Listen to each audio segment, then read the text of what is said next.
नमस्कार, Haryana at 9 PM news channel में आप सभी का स्वागत है। आइए आपको कराते हैं खबरों से अपडेट। चंडीगढ़ गृह मंत्री अनिल विज ने कहा, बाजार बंद करने संबंधी कोई आदेश नहीं दिया गया है। हालांकि आपको बता दें, दोपहर बाद एक मैसेज वायरल होता रहा जिसमें कहा गया कि हरियाणा के बाजार शाम 6 बजे के बाद बंद हो जाएंगे। बाद में गृह मंत्री अनिल विज ने खुद ट्विटर के माध्यम से यह जानकारी दी कि ऐसा कोई मैसेज उन्होंने नहीं दिया है और न ही बाजार बंद करने संबंधी कोई भी आदेश जारी किया गया है। पेट्रोल पंप पर पिस्तौल के बल पर लूट मामला दर्ज। आनंदपुर स्थित पेट्रोल पंप पर रात करीब 1 बजे मोटरसाइकिल पर सवार होकर आए नकाबपोश बदमाशों ने सेल्समैन को पीटकर लूट की वारदात को अंजाम दिया। हथियार के बल पर लूट को अंजाम देकर बदमाश फरार हो गए। घायल सेल्समैन की शिकायत पर पुलिस ने लूट का मामला दर्ज कर जांच शुरू कर दी है। सिसाना निवासी देवेंद्र का कहना है कि आनंदपुर गांव स्थित कर्मभूमि पेट्रोल पंप पर बतौर सेल्समैन काम करता है। उसकी ड्यूटी सोमवार रात मंगलवार को सुबह 9 बजे तक होती है। वह रात को अपने साथी सेल्समैन सुखबीर के साथ ड्यूटी पर था कि करीब 1 बजे मोटरसाइकिल पर सवार होकर 3 नकाबपोश युवक पहुंचे। उन्होंने उसके पास आकर पहले रोहतक जाने का रास्ता पूछा। वह उन्हें रास्ता बता ही रहा था कि उनमें से 2 ने पिस्तौल निकालकर उस पर तान दी, जिसके बाद धमकी देते हुए उसने उससे जो कुछ भी है सब निकालने की धमकी दी। इतना कहते हुए एक बदमाश दूसरे सेल्समैन के पास गया और उसकी जेब से मोबाइल निकाल लिया। वापस लौटकर उनमें से एक ने अपनी मोटरसाइकिल में रखा डंडा निकाला और उसे मारना शुरू कर दिया, जिसके बाद उन्होंने उसके कोट में जेब से करीब 5,000 रुपये निकाल लिए। इसी दौरान तीसरा बदमाश उनके ऑफिस में चला गया। सेल्समैन का कहना है कि खुद पर हमला होता देख उसने हिम्मत करके उनका डंडा छीना तो तीनों मौके से भागने लगे, लेकिन वह उन्हें पकड़ नहीं पाया।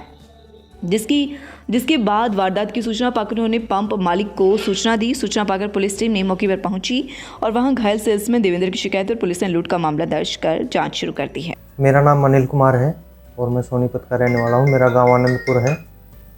तो मेरा यहाँ आनंदपुर गांव में कर्णभूमि फ्यूल स्टेशन के नाम से भारत पेट्रोलियम का पेट्रोल पंप है, जिस पे बीती रात 28 तारीख को 3 नकाबपोश बदमाश स्प्लेंडर बाइक पे आए थे और हमारे लड़कों के साथ मारपीट की जिन्होंने।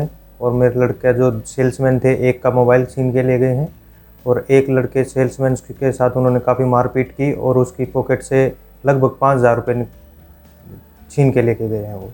हाँ, ये हथियार लिए हुए थे। 2 लड़के इनमें से हथियार लिए हुए थे, पिस्टल लिए हुए थे। एक लड़का उनका उसका लकड़ी का बिट्टा लिए हुए था। ये ब्लैक कलर की स्प्लेंडर थी, जिसकी अगली नंबर प्लेट उन्होंने तोड़ी हुई थी और पिछली नंबर प्लेट पे कुछ काला सा लगा रखा था, उन्होंने दिख नहीं रही थी। ये रात लगभग 1 सवा 1 बजे की बात। हाँ, हमने पुलिस में शिकायत दी है, जिस पे मुकदमा भी दर्ज हो गया है और हम आज एसपी साहब से हमारी एसोसिएशन ने मुलाकात की थी, तो हमने एसपी साहब को भी कार्रवाई करने के लिए प्रार्थना की है और आशा करते हैं जल्दी से जल्दी गिरफ्त में होंगे अपराधी। पराली की ट्रॉली पर सवार मजदूर की गिरने से मौत। सिलाना गांव से सैदपुर स्थित गौशाला में पराली डालने के लिए जा रहे एक ट्रैक्टर ट्रॉली पर सवार मजदूर की नीचे गिरने से मौत हो गई। मृतक के छोटे भाई की शिकायत पर सैदपुर चौकी पुलिस ने ट्रैक्टर चालक पर लापरवाही का मामला दर्ज कर जांच शुरू कर दी है, जबकि शव को अपने कब्जे में लेकर पोस्टमार्टम करवाने के बाद परिजनों के हवाले कर दिया। कोलाचनका जिला पुरनिया बिहार निवासी मोहम्मद फिरोज का कहना है कि वह और उसका बड़ा भाई आज़ाद मेहनत मजदूरी करने के लिए सप्ताह भर पहले ही सिलाना आए थे। इस दौरान वह पराली काटकर बेचने वाले हनीफ के पास रहते थे, जिसके साथ पराली बेचने के लिए वे दिल्ली सहित अन्य जगह जाते थे। वह अपने भाई आज़ाद व एक अन्य मजदूर मोहम्मद मुस्लिम के साथ हनीफ के ट्रैक्टर ट्रॉली में सवार होकर सैदपुर स्थित गौशाला में पराली छोड़ने जा रहे थे। इस दौरान हनीफ अपनी ट्रैक्टर लापरवाही व तेज रफ्तार से चलाने लगा। ऐसे में जब वह सभी सैदपुर के करीब पहुंचे तो हनीफ फिर से ट्रैक्टर को झटके देने लगा। ऐसे में उसने हनीफ को ऐसा करने से मना किया, लेकिन वह नहीं माना और इसी बीच उसका भाई आज़ाद ट्रॉली में भरी पराली ऊपर से नीचे सड़क पर जा गिरा और बुरी तरह से घायल हो गया, जिससे उसने लोगों की मदद से CHC खरखुदा पहुंचाया, लेकिन चिकित्सकों ने जांच के बाद उसे मृत घोषित कर दिया। सूचना पाकर पुलिस ने शव को अपने कब्जे में लेकर पोस्टमार्टम करवाया और परिजनों को सौंप दिया। वहीं मृतक के भाई मोहम्मद फिरोज की शिकायत पर ट्रैक्टर चालक के खिलाफ मामला दर्ज कर जांच शुरू कर दी गई है। नगरपालिका के ठेकेदारों व नगरपालिका अधिकारियों पर सफाई के मामले में गड़बड़ी का आरोप लगाते हुए प्रयास संस्था प्रधान नवीन दहिया ने नगरपालिका के सामने ही धरना शुरू कर दिया।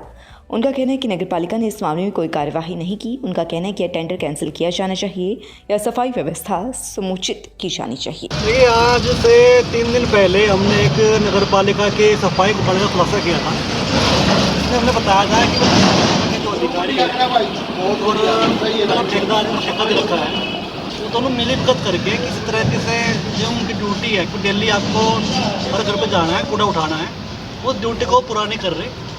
और जो इनके सफाई कर्मचारी है, 21,000 है सफाई कर्मचारी है, उनकी ड्यूटी गलियों में ना होकर कहीं पास के घर पे लगी हुई है, कहीं किसी घर पे लगी हुई है, तो वो लोग कहाँ हैं, लोग तरसते हैं कि भाई सफाई नहीं होती, तो उसको लेकर हम धरना शुरू किया था। हम इसके रिगार्डिंग में जो हमारे सेक्रेटरी साहब हैं यहाँ पे, उनसे हम मिले थे। उनसे हमने कहा था कि भाई आपके यहाँ पे देखिए 308 परिवारों की राय हमने ली है और सफाई ठीक से नहीं हो रही है, आप इसको जाँच करवाइए। लेकिन उन्होंने जाँच करवाने के बजाय ठेकेदार का ही पक्ष लिया। उन्होंने कहा कि सफाई ओके हो रही है, ठेकेदार जो अपना काम ठीक से कर रहा है। लेकिन हम उनके सवालों से, उनके जवाबों से संतुष्ट नहीं थे, तो हमने धरना यहाँ पे शुरू कर दिया। और हमारी जो मांगे हैं उसमें हमारी 6 मांगे थी, लेकिन आज जो हम कह रहे हैं कि जो मेन मांगे हमारी है कि भाई एक तो जो ठेका दे रखा है डोर टू डोर जो कूड़ा वाली गाड़ी आती है उसका, वो कैंसिल किया जाए। अगर वो कैंसिल नहीं भी होता तो कम से कम 100% डेली जो घर है वो कवर किया जाए, हर घर पे गाड़ी जाए, तो भी हमारा धरना उठा लेंगे यहाँ से। दूसरी मांग ये थी कि जो 21 कर्मचारी है उनको पार्षदों के घर से निकाल के गलियों में लगाया जाए, ताकि लोग गलियों में झाड़ू लगे, नाली की सफाई हो जाए। तो ये हमारी मांगे थी। तीसरी ये कि जो कुछ गलियाँ ऐसी थी, कहते हैं कि ठेकेदार की भाई गलियाँ भीड़ी है, संकरी है, तो वहाँ पे ट्रैक्टर जा नहीं पाता। ट्रैक्टर अगर नहीं जा रहा तो वहाँ पे कोई और व्यवस्था कीजिए, वहाँ पे रिक्शा लगाइए या कोई और भी अपनी जो भी आपको सहूलियत लगे कि लोग खुद जाके वहाँ से कूड़ा उठा के लेके आए कर्मचारी, ऐसा कुछ आपको मैनेजमेंट करना पड़ेगा। अगर हमारी ये मांगें पूरी हो जाती है तो उस दिन हम हमारा धरना यहाँ से ख़त्म कर देंगे।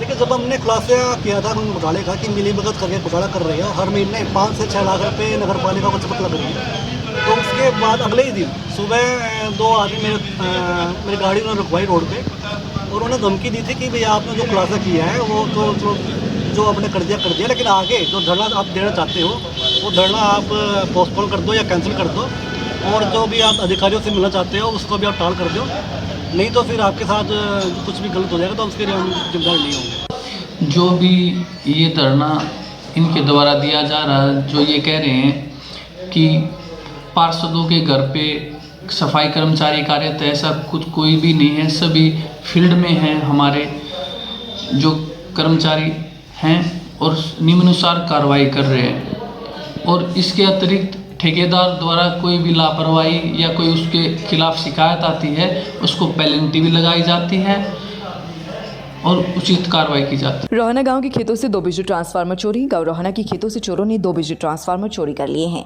उपभोक्ता रमेश्वर प्रताप ने विद्युत विभाग को ट्रांसफार्मर चोरी होने की सूचना दी है। एसडीओ बिजली विभाग ने चोरों के खिलाफ पुलिस में शिकायत देकर मामला दर्ज कराया है। उन्होंने अपनी शिकायत में बताया कि दोनों ट्रांसफार्मर चोरी होने से बिजली निगम को 1,32,044 रुपये का नुकसान उठाना पड़ा है। पुलिस ने मामला दर्ज कर जांच शुरू कर दी है। मुख्यमंत्री मनोहर लाल ने आंगनबाड़ी वर्कर्स को दिया नववर्ष का तोहफा। आंगनबाड़ी वर्कर्स को रिटायरमेंट पर मिलेंगे 1 लाख रुपए और हेल्पर को 50,000 रुपये की राशि। 31 दिसंबर 2021 को रिटायर होने वालों को मिलेगा इसका लाभ। मानदेय में वर्ष 2019-20 और 2020-21 2 साल का एरियर देने की भी घोषणा। आंगनबाड़ी वर्कर्स को आयुष्मान भारत योजना का लाभ देने की घोषणा। प्रधानमंत्री सुरक्षा बीमा योजना के तहत दुर्घटना होने की स्थिति में 2 लाख रुपए की राशि देने की घोषणा। सभी आंगनबाड़ी केंद्रों का किराया PW से समीक्षा के बाद पंचायत या ULB द्वारा किया जाएगा। सभी आंगनबाड़ी वर्कर्स को कोविड-19 के दौरान फ्रंटलाइन वर्कर्स के रूप में काम करने के लिए 1,000 रुपये की राशि प्रोत्साहन राशि दी जाएगी। आंगनबाड़ी वर्कर्स को लिखित परीक्षा के माध्यम से सुपरवाइजर के पद पर पदोन्नति हेतु पॉलिसी लाई जाएगी। आंगनबाड़ी वर्कर्स और हेल्पर को नहीं हटाया जाएगा, मुख्यमंत्री ने की घोषणा। प्रदेश में आंगनबाड़ी के साथ साथ क्रैच भी खोले जाएंगे, मुख्यमंत्री। आंगनबाड़ी वर्कर्स के मानदेय में सितंबर 2020 से 400 रुपये और सितंबर 2021 से 450 रुपये की बढ़ोतरी होगी। फरमाना में नशे से दूर रहने के लिए शपथ ली। फरमाना गांव के संत लक्ष्मी मॉडर्न वरिष्ठ माध्यमिक विद्यालय में स्वास्थ्य जागरूकता कार्यक्रम आयोजित किया गया।